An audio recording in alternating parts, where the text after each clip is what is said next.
Hello everyone, welcome to Endless Knowledge. இந்த வீடியோவில் நம்ம எதை பற்றி பார்க்க போகிறோம்னா ஆக்சஸில் நமக்கு தேவையான டேட்டாஸை டிஃப்ரெண்ட் ஃபைல்ஸ்லேருந்து எப்படி இம்போர்ட் பண்ணலாம் அப்படிங்கிறத பற்றி தான் டீட்டெயிலாக பார்க்க போகிறோம். ஸோ உங்களுக்கு இந்த வீடியோவில் உள்ள கண்டென்ட் எல்லாம் புரியுதுன்னா மறக்காமல் லைக் பண்ணுங்கள். அண்ட் அதை விட ரொம்ப முக்கியம், கண்டிப்பாக இதை பற்றி தெரியாதவங்களுக்கு ஷேர் பண்ணிவிடுங்க. அண்ட் நீங்கள் இன்னும் சேனலை சப்ஸ்கிரைப் பண்ணாமலே பார்த்துட்டு இருக்கீங்கன்னா மறக்காமல் சப்ஸ்கிரைப் பண்ணுங்கள். அண்ட் சப்ஸ்கிரைப் பண்ண கையோட பக்கத்தில் இருக்கக்கூடிய பெல் ஐக்கனை கிளிக் பண்ணி ஆல் நோட்டிஃபிகேஷன்ஸை மறக்காமல் எனேபிள் பண்ணிக்கோங்க.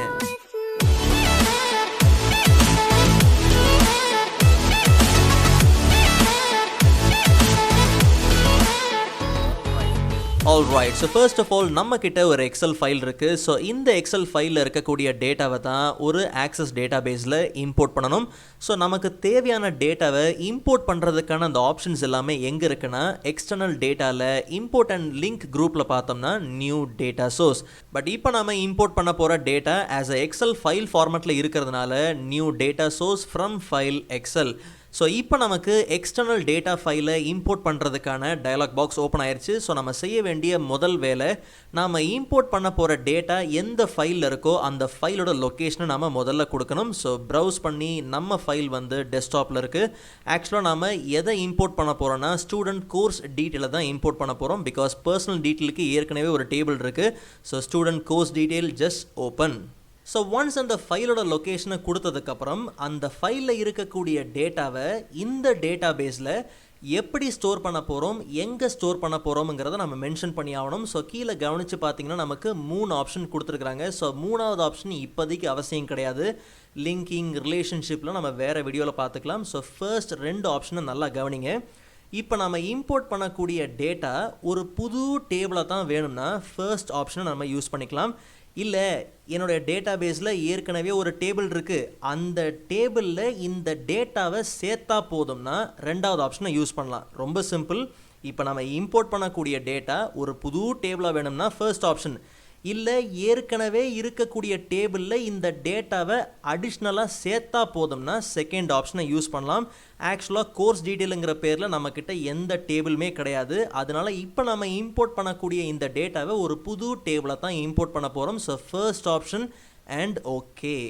ஸோ இப்போ நமக்கு ஸ்ப்ரெட்ஷீட்டோட விசார்ட் ஓப்பன் ஆயிடுச்சு. ஆக்சுவலாக நம்ம டேபிளில் ஏற்கனவே ஒவ்வொரு காலமுக்கும் என்ன ஹெட்டிங் வேணுமோ அதை ஏற்கனவே நம்ம ஃபர்ஸ்ட் ரோவில் கொடுத்துருந்ததுனால ஆட்டோமேட்டிக்காக ஃபிக்ஸ் ஆயிடுச்சு. ஒருவேளை உங்களுடைய டேட்டாவுக்கு நீங்கள் ஏற்கனவே ஹெட்டிங்ஸ் கொடுக்கலங்கிற பட்சத்தில் ரொம்ப சிம்பிள், நெக்ஸ்ட் ஸ்டெப் போயிட்டு நமக்கு தேவையான ஃபீல்டு நேம் கொடுத்துக்கலாம். அண்ட் நம்ம டேட்டாவில் இருக்கக்கூடிய ஒவ்வொரு ஃபீல்டும் என்ன டேட்டா டைப்பில் ஒர்க் ஆகணுங்கிறதையும் நம்ம கண்டிப்பாக கொடுக்கணும். ஸோ மோஸ்ட்டாக இங்கே கரெக்டாக தான் இருக்கும், பட் இருந்தாலும் நம்ம செக் பண்ணிக்கணும். ஸோ ஸ்டூடெண்ட் ஐடி வந்து ஷார்ட் டெக்ஸ்ட்டு, ஃபர்ஸ்ட் நேம் எல்லாமே okay, short text and time, in time out டைம்லாம் நம்ம கரெக்டாக டேட் அண்ட் டைம் ஆர்டரில் இருக்குது. பட் இருந்தாலும் வந்து ஓகே எல்லாமே கரெக்டாக தான் இருக்குது. ஸோ கோர்ஸ் ஃபீஸ் கவனித்து பாருங்கள். ஸோ கோர்ஸ் ஃபீஸ் வந்து ஆக்சுவலாக அந்த ஃபீஸ் எல்லாமே எனக்கு வந்து கரன்சி டேட்டா டைப்பில் வேணும். ஸோ அதனால் நம்ம என்ன பண்ணுறோம்னா டபுளில் இருந்து கரன்சிக்கு என்ன பண்ணுறோம், இந்த ஃபீஸோட டைப் எல்லாத்தையும் மாற்றிக்கிறோம். So fees paid, fees balance எல்லாமே நமக்கு கரன்சி ஃபார்மேட்டில் வேணும். ஸோ கரன்சி டேட்டா டைப்பில் வேணும். ஸோ ஒன்ஸ் எல்லாத்தையும் நீங்கள் கண்டிப்பாக செக் பண்ணுறது நல்லது. ஸோ செக் பண்ணிவிட்டு ஜஸ்ட் நம்ம என்ன பண்ணலாம், நெக்ஸ்ட் ஸ்டெப் போகலாம். ஸோ இதில் கவனித்து பார்த்தீங்கன்னா ஆக்சுவலாக நம்ம டேபிளுக்கு கண்டிப்பாக என்ன தேவைன்னா ப்ரைமரி கீ தேவை. ஸோ ப்ரைமரி கீ என்ன, ஒரு டேபிள் எப்படி கிரியேட் பண்ணணும் அப்படிங்கிறது எல்லாத்தையும் நான் ஏற்கனவே ஒரு வீடியோவில் அப்லோட் பண்ணியிருக்கேன். ஸோ அந்த வீடியோ லிங்க் நான் டிஸ்கிரிப்ஷனில் கொடுக்குறேன், மறக்காம நீங்கள் செக் பண்ணி பாருங்கள்.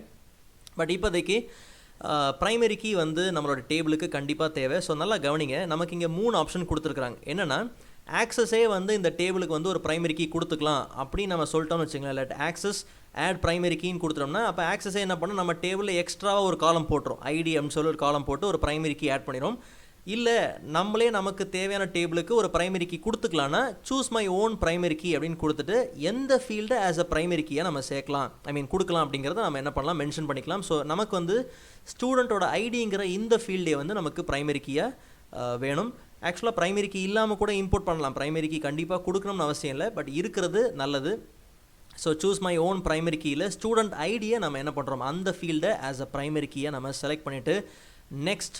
ஆக்சுவலாக இப்போ நம்ம இம்போர்ட் பண்ணி க்ரியேட் ஆக போகிற அந்த புது டேபிளுக்கு நம்ம ஒரு பேர் கொடுக்கணும். ஸோ பர்சனல் டீட்டெயில் ஏற்கனவே ஒரு டேபிள் இருக்குது. இப்போ நம்ம ஆக்சுவலாக இம்போர்ட் பண்ணது கோர்ஸோட டீட்டெயில்ஸ். ஸோ அதனால் நான் என்ன பண்ணுறேன்னா கோர்ஸ் டீட்டெயில்ஸுங்கிற நேமே என்ன பண்ணுறேன் கொடுத்துக்கிறேன். ஜஸ்ட் நம்ம ஃபினிஷ் கொடுக்கலாம். ஸோ ஒன்ஸ் நம்ம ஃபினிஷ் கொடுத்ததுக்கப்புறம் சேவ் இம்போர்ட் ஸ்டெப்ஸ் அப்படிங்கிற ஒரு விண்டோ வரும். ஸோ இது எதுக்குன்னா, ஒருவேளை நம்ம வந்து அடிக்கடி எக்ஸல்ல இருந்து இந்த மாதிரி டேட்டாவை இம்போர்ட் பண்ணிகிட்டே இருப்போம். இம்போர்ட் பண்ணும் போதெல்லாம் இந்த ஸ்டெப்பை தான் நம்ம ஃபாலோ பண்ணுவோம்னா, அடிக்கடி இதே ஸ்டெப்பை தான் நீங்கள் ஃபாலோ பண்ணி இம்போர்ட் பண்ணுவீங்கன்னா தாராளமாக இந்த ஸ்டெப்ஸை நம்ம வந்து சேவ் பண்ணிக்கலாம். பட் அது ரொம்ப ரேர் தான். ஸோ அதனால் ஜஸ்ட் நம்ம சேவ்லாம் பண்ண போகிறதில்ல, டேரெக்டாக நம்ம என்ன பண்ணலாம், க்ளோஸ் பண்ணிடலாம்.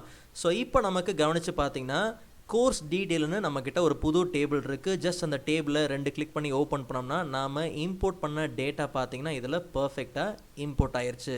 ஓகே, ஸோ இப்போ நம்ம இம்போர்ட் பண்ண இந்த டேபிளில் வெறும் 5 ஸ்டூடெண்ட்டோட டீட்டெயில்ஸ் மட்டும்தான் இருக்குது. ஆனால் எனக்கு இன்னும் இதில் 455 ரெக்கார்ட்ஸ் என்ன பண்ணணும்னா இதில் ஆட் பண்ணணும். ஸோ அது எல்லாமே வேறு ஒரு எக்ஸல் ஃபைல் இருக்குது. ஸோ அப்போ ஏற்கனவே இருக்கக்கூடிய ஒரு டேபிளில் அடிஷ்னல் டேட்டாஸை எப்படி இம்போர்ட் பண்ணலாம்? ரொம்ப சிம்பிள், சேம் ஸ்டெப்பு தான். அதே external data, same new data source from file Excel. So நம்ம எக்ஸல் ஃபைலை நம்ம இம்போர்ட் பண்ண போகிறோம், அந்த எக்ஸல் ஃபைலை ப்ரௌஸ் பண்ண போகிறோம். So additional data, just open. நான் ஏற்கனவே சொன்ன மாதிரி இப்போ நம்ம இம்போர்ட் பண்ணக்கூடிய இந்த டேட்டா ஒரு புது டேபிளாக வேணுன்னா தான் ஃபர்ஸ்ட் ஆப்ஷன். ஆனால் இப்போ நம்ம அதை பண்ண போகிறதில்ல, ஏற்கனவே இருக்கக்கூடிய டேபிளில் தான் இதை சேர்க்க போகிறோம். அப்போது அப்பெண்டிங் பண்ண போகிறோம். So append a copy of the record to the table. இப்போ நம்ம ஆட் பண்ண போகிறோம், இப்போ நம்ம இம்போர்ட் பண்ணக்கூடிய அந்த டேட்டா எந்த டேபிளில் சேர்க்க போகிறோம்? கோர்ஸ் டீட்டெயிலையா, பர்சனல் டீட்டெயிலையா? ஆக்சுவலாக கோர்ஸ் டீட்டெயில் தான் நம்ம சேர்க்கணும். So course detail, just okay. So இப்போ நமக்கு இந்த வார்னிங் வரதுக்கான காரணம் என்னென்னா, எந்த டேபிளில் நம்ம இம்போர்ட் பண்ண போகிறோமோ அந்த டேபிள் ஓப்பனில் இருக்குது. ஸோ அதனால் நீங்கள் எந்த டேபிளில் இம்போர்ட் பண்ண போகிறீங்களோ அது ஓப்பனில் இருக்கக்கூடாது. அப்படி ஓப்பனில் இருந்துச்சுன்னா தயவு செஞ்சு அதை என்ன பண்ணுங்கள், ஜஸ்ட் சேவ் பண்ணிவிட்டு க்ளோஸ் பண்ணிடுங்க. ஸோ எப்பயும் போல் new data source from file Excel. So நமக்கு ஆட் தான் பண்ண போகிறோம். So append a copy of this record. எந்த டேபிளுக்குனா கோர்ஸ் டீட்டெயில். இன்னும் ஃபைலை சூஸ் பண்ணல. ஸோ ப்ரௌஸ் பண்ணி அடிஷ்னல் டேட்டா இதை தான் சேர்க்க போகிறோம். ஜஸ்ட் நம்ம என்ன பண்ணலாம், ஓகே எல்லாத்தையும் செலக்ட் பண்ணிவிட்டு ஓகே. ஸோ இப்போ கவனித்து பார்த்தீங்கன்னா நமக்கு ஸ்ப்ரெட்ஷீட் விசார்ட் ஓப்பன் ஆயிருச்சு. ஆக்சுவலாக நம்ம எதெல்லாம் உள்ளே இம்போர்ட் பண்ண போகிறோம், ஸோ எல்லா ஹெட்டிங்ஸ் எல்லாமே கரெக்டாக இருக்குது. ஜஸ்ட் நம்ம நெக்ஸ்ட் கொடுத்துக்கலாம். ஸோ ஒரு விஷயத்தை நீங்கள் நல்லா கவனித்து பார்த்தீங்கன்னா, லாஸ்ட் டைம் நம்ம டேட்டாவை இம்போர்ட் பண்ணும்போது header row, field name, data type, primary key இதெல்லாம் கேட்டுச்சு. ஆனால் இந்த வாட்டி கேட்கல. பிகாஸ் லாஸ்ட் டைம் நம்ம கிரியேட் பண்ணதெல்லாம், லாஸ்ட் டைம் நம்ம இம்போர்ட் பண்ணது ஒரு புது டேபிளுக்காக நம்ம இம்போர்ட் பண்ணோம். பட் இப்போ நம்ம ஏற்கனவே இருக்கக்கூடிய டேபிளில் தான் இதை ஆட் பண்ண போகிறோங்கிறதுனால அதெல்லாம் எதுவும் கேட்காது. அண்ட் நீங்கள் ஸ்பெசிஃபிக்கான நேம்லாம் கொடுக்க முடியாது. ஸோ கோர்ஸ் டீட்டெயில் தான். Just finish. ஸோ இங்கேயும் பார்த்தீங்கன்னா சேவ் ஸ்டெப்ஸ்ன்னு கேட்கும். அதெல்லாம் நமக்கு தேவையில்லை. Just close. ஸோ இப்போ கவனித்து பார்த்தோம்னா கோர்ஸ் டீட்டெயிலுங்கிற அந்த ஏற்கனவே நம்ம கிரியேட் பண்ண அந்த டேபிளை நம்ம ஓப்பன் பண்ணோம்னா அதில் இப்போது கிட்டத்தட்ட 500 ரெக்கார்ட்ஸ் இருக்குது. All right. ஸோ இப்போ பர்சனல் டீட்டெயில்ஸ் டேபிளுக்கு தேவைப்படக்கூடிய டேட்டாஸை இம்போர்ட் பண்ண போகிறோம். ஆனால் அந்த data as a Excel file ஃபார்மேட்டில் கிடையாது, அது டெக்ஸ்ட் ஃபார்மேட்டில் இருக்குது. ஸோ இதையும் ஈஸியாக இம்போர்ட் பண்ணலாம். ஜஸ்ட் இதை க்ளோஸ் பண்ணிக்கலாம். ஸோ பர்சனல் டீட்டெயில் இதெல்லாம் க்ளோஸ் பண்ணி வச்சுக்கலாம். Okay right. ஸோ எப்பயும் போல் சேம் இம்போர்ட்டிங் அதே ஸ்டெப்ஸ் தான். External data, new data source from file. ஆனால் இந்த வாட்டி எக்ஸல் கிடையாது. ஸோ டேரெக்டாக நம்ம என்ன பண்ணுறோம், text file. So new data source from file, text file. So same steps தான். முதல்ல ஃபைலோட லொக்கேஷன் நம்ம ப்ரௌஸ் பண்ணி சூஸ் பண்ணிக்கலாம். ஸோ ப்ரௌஸ் ஸ்டூடெண்ட் பர்சனல் டீட்டெயிலுங்கிறது டெக்ஸ்ட் தான். ஜஸ்ட் நம்ம செலக்ட் பண்ணிவிட்டு ஓப்பன். அண்ட் இப்போ நாம் இம்போர்ட் பண்ணக்கூடிய அந்த டெக்ஸ்ட் ஃபைலில் இருக்கக்கூடிய டேட்டா வந்து ஆக்சுவலாக நம்ம ஆட் பண்ண போகிறோம். நம்ம புதுசாக டேபிளெல்லாம் தேவையில்லை. ஏற்கனவே பர்சனல் டீட்டெயிலுங்கிற டேபிள் நம்மக்கிட்ட ஏற்கனவே இருக்குது. அதில் இந்த டேட்டாவை ஆட் பண்ணால் போதும். So append a copy. And இந்த வாட்டி அந்த டேட்டாவை நம்ம எதில் ஆட் பண்ண போகிறோம், பர்சனல் டீட்டெயில் இல்லையா? ஸோ ஜஸ்ட் நம்ம என்ன பண்ணலாம், பர்சனல் டீட்டெயிலுங்கிறத சூஸ் பண்ணிவிட்டு ஜஸ்ட் ஓகே. ஸோ ஆக்சுவலாக நம்ம லாஸ்ட் டைம் எக்ஸல் ஃபைலை இம்போர்ட் பண்ணும்போது நமக்கு இம்போர்ட் ஸ்ப்ரெட்ஷீட் விசார்ட் வந்துச்சு. ஆனால் இந்த வாட்டி நம்ம டெக்ஸ்ட் ஃபைலை இம்போர்ட் பண்ணுறதுனால இம்போர்ட் டெக்ஸ்ட் விசார்ட். ஸோ நல்லா கவனிங்க, நம்ம டெக்ஸ்ட் ஃபைலை இம்போர்ட் பண்ணுறதுனால ஒரு சில அடிஷ்னல் ஸ்டெப்ஸை நம்ம ஃபாலோ பண்ண வேண்டியது இருக்கும். ஸோ டீலிமிட்டர்ஸ் யூஸ் பண்ணி தான் நம்மளோட டேட்டாஸ் வந்து தனித்தனி காலம்ஸில் செப்பரேட் பண்ணி இம்போர்ட் பண்ண முடியும். ஸோ நெக்ஸ்ட் வேறு ஃபிக்ஸட் விட்த் நீங்கள் சூஸ் பண்ண வேண்டாம். Delimited next. ஸோ நல்லா கவனிங்க, நம்மளுடைய டேட்டாவை எந்த விதமான டீலிமிட்டர்ஸ் யூஸ் பண்ணி செப்பரேட் பண்ணியிருக்கோம். ஆக்சுவலாக நம்ம டேப் யூஸ் பண்ணி தான் நம்ம செப்பரேட் பண்ணியிருக்கோம். அதனால் டேப், ஒருவேளை நீங்கள் ப்ராக்கெட் கொடுத்துருக்கீங்கன்னா நீங்கள் இந்த அதர்ஸில் ப்ராக்கெட் என்ன பண்ணலாம், கொடுக்கலாம்.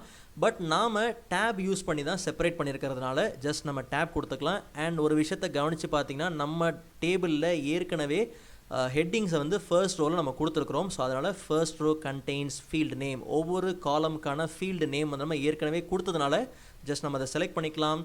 நெக்ஸ்ட். அண்ட் இந்த டேட்டாவை இப்போ நம்ம எந்த டேபிளுக்கு இம்போர்ட் பண்ண போகிறோம்னா பர்சனல் டீட்டெயிலுங்கிற அந்த டேபிளுக்கு தான். ஸோ அதனால் நம்ம எதுவும் சேஞ்ச் பண்ண போகிறதில்ல. டேரெக்டாக நம்ம ஃபினிஷ் கொடுத்துடலாம். ஸோ இங்கேயும் பார்த்தீங்கன்னா ஸ்டெப்ஸை சேவ் பண்ணலாமான்னு கேட்கும், அதெல்லாம் நமக்கு தேவையில்லை, ஜஸ்ட் க்ளோஸ். ஸோ இப்போ நம்ம பர்சனல் டீட்டெயில்ஸ் டேபிளை ஓப்பன் பண்ணோம்னா அதில் கிட்டத்தட்ட 500 ரெக்கார்ட்ஸும் பார்த்தீங்கன்னா நமக்கு பக்காவாக இம்போர்ட் ஆகிருக்கும். ஸோ இப்போ நமக்கு ஒரு ஸ்டூடெண்ட்டோட கோர்ஸுக்கு சம்மந்தப்பட்ட டீட்டெயில்ஸ் இருக்குது, பர்சனல் சம்மந்தப்பட்ட டீட்டெயில்ஸும் இருக்குது. ஒருவேளை நம்மக்கிட்ட 2 ஆக்சஸ் டேட்டா பேஸ் இருக்குன்னு வச்சுப்போம். அதில் ஒரு டேட்டா பேஸில் இருக்கக்கூடிய ஒரு சில ஆப்ஜெக்ட்ஸை இன்னொரு டேட்டா பேஸில் இம்போர்ட் பண்ணணும்னாலும் ஈஸியாக இம்போர்ட் பண்ணிக்கலாம். ரொம்ப சிம்பிள். எக்ஸ்டர்னல் டேட்டா சேம் அதே தான், நியூ டேட்டா சோர்ஸ். பட் இந்த வாட்டி ஃப்ரம் ஃபைல் கிடையாது, ஃப்ரம் டேட்டா பேஸ் ஆக்சஸ். ஆக்சுவலாக நம்ம இம்போர்ட் பண்ணக்கூடிய அந்த ஆக்சஸ் டேட்டா பேஸோட லொக்கேஷன் நம்ம கொடுக்க போகிறோம். So browse. ஆக்சுவலாக முன்னாடி நம்ம கிரியேட் பண்ணோம் இல்லையா ஸ்டூடெண்ட் டீட்டெயில்ஸுங்கிற அந்த டேட்டா பேஸ், ஸோ அதை தான் இம்போர்ட் பண்ண போகிறோம். ஜஸ்ட் அந்த டேட்டா பேஸை செலக்ட் பண்ணிவிட்டு ஓப்பன். ஸோ இங்கேயும் பார்த்தீங்கன்னா நமக்கு 2 ஆப்ஷன் தான். ஸோ 2வது ஆப்ஷன் இப்போதைக்கு தேவையில்லை. நான் ஏற்கனவே சொன்ன மாதிரி லிங்கிங், ரிலேஷன்ஷிப் அதெல்லாம் வேறு வீடியோவில் பார்த்துக்கலாம். ஸோ ஃபர்ஸ்ட் ஒரே ஒரு ஆப்ஷன் தான், ஜஸ்ட் நீங்கள் ஓகே கொடுங்க. ஆக்சுவலாக ஒரு டேட்டா பேஸில் நம்ம வெரைட்டி ஆஃப் ஆப்ஜெக்ட்ஸை என்ன பண்ணியிருப்போம்னா கிரியேட் பண்ணியிருப்போம். லைக் வந்து table, query, form, reports, macros மாடல்னு. அதில் நமக்கு எந்தெந்த ஆப்ஜெக்ட்ஸ் வேணுமோ அதை மட்டும் நம்ம என்ன பண்ணலாம், இம்போர்ட் பண்ணிக்கலாம். பட் இப்போதைக்கு நமக்கு ஒருவேளை 4 ஆப்ஜெக்ட் இருக்குன்னா நீங்கள் கண்ட்ரோல் படித்து கூட நீங்கள் என்ன பண்ணலாம், உங்களுக்கு தேவையானது எல்லாத்தையும் என்ன பண்ணலாம், செலக்ட் பண்ணிக்கலாம். பட் நமக்கு வந்து இப்போ எல்லாமே தேவைங்கிறதுனால just select all and okay. So இப்போ கவனித்து பார்த்தீங்கன்னா ஸ்டெப்ஸ்லாம் நமக்கு தேவையில்லை. ஸோ கவனித்து பார்த்தீங்கன்னா நமக்கு இந்த டேட்டா பேஸ்க்குள்ளே நம்ம ஏற்கனவே ரெடி பண்ண அந்த டேட்டா பேஸில் இருக்கக்கூடிய டேபிள்ஸ் பார்த்தீங்கன்னா இம்போர்ட் ஆயிடுச்சு. ஸோ சேம் அதே 500 ரெக்கார்ட்ஸ் பார்த்தீங்கன்னா பர்ஃபெக்டாக நமக்கு இம்போர்ட் ஆயிடுச்சு. ஸோ நமக்கு தேவையான டேட்டாஸை எங்கேருந்து வேணாலும் நம்மளோட ஆக்சஸ் டேட்டா பேஸ்க்கு இம்போர்ட் பண்ணிக்க முடியும். All right. ஸோ இப்போ நம்ம பார்த்த இந்த இம்போர்ட்டிங் கான்செப்டை நீங்கள் ப்ராக்டிஸ் பண்ணி பார்க்குறதுக்காக நான் யூஸ் பண்ண எல்லா ஃபைல்ஸோட டவுன்லோட் லிங்க் நான் டிஸ்கிரிப்ஷனில் கொடுத்துருக்கேன். மறக்காமல் நீங்கள் அங்கேருந்து டவுன்லோட் பண்ணி ஈஸியாக நீங்கள் ப்ராக்டிஸ் பண்ணிக்கலாம். And previous Access database வீடியோஸோட லிங்க் நான் டிஸ்கிரிப்ஷனில் கொடுத்துருக்கேன். மறக்காமல் நீங்கள் செக் பண்ணி பாருங்கள். அண்ட் நெக்ஸ்ட் வீடியோவில் இதை விட இன்ட்ரெஸ்டிங்கான டாப்பிக்கை பார்க்கலாம். அதுவரை காத்திருங்கள்.